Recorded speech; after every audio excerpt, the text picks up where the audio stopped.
Arrêt numéro 5. Les gueules noires de Blanchefort. Romain Rouault est docteur en géographie, spécialiste des charbonnières. À côté de vous, là, cette plateforme de charbonnage, tout plat, vous voyez, à la surface, on va remonter des charbons de bois, souvent quand c'est les tops qui relèvent la terre. Ça, c'est un très bon indice. Il y a des charbonnières qui datent depuis la période romaine, même avant, on a trouvé des plus anciennes. Mais souvent, quand même, la grosse époque quand même, du charbonnage, c'est quand même le 18e, le 19e siècle, notamment en Limousin. C'est lié à la révolution industrielle et puis à la généralisation des énergies fossiles. Le charbonnier, il arrive sur sa plateforme et puis il va commencer d'abord par aménager et nettoyer sa plateforme. Et puis dessus, il va commencer à construire d'abord une cheminée, qui est vraiment la partie centrale de ce qui s'appelle la meule, qui est le tas de bois. Et puis autour de cette cheminée, il va installer des morceaux de bois.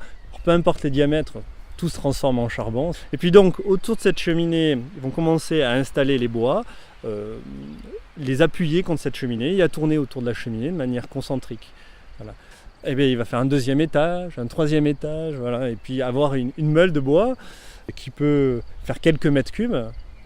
S'il a une grande plateforme, s'il a de la place et beaucoup de bois à transformer en charbon de bois, il y a des meules qui peuvent faire 50, 60, plus de 100 mètres cubes. Plus de 100 stères de bois à charbonner. C'est des meules qui font 4 mètres de haut, 4 mètres 50 de haut, c'est colossal. C'est vraiment important.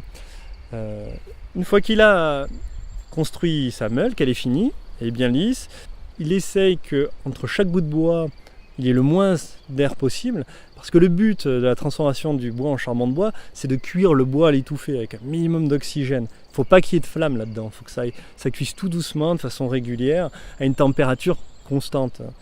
Et puis une fois que ça c'est fini, que tout ça est bien lisse, il va d'abord appliquer une litière et puis par-dessus ça il va rajouter de la terre qui va finir de faire la peau de la charbonnière.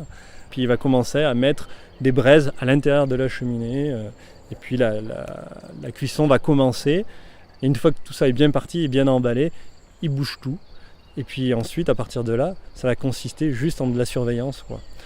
Quand c'est une charbonnière très volumineuse, où il y a plusieurs dizaines de stères, voire une centaine de stères, là on est sur 2 semaines de surveillance.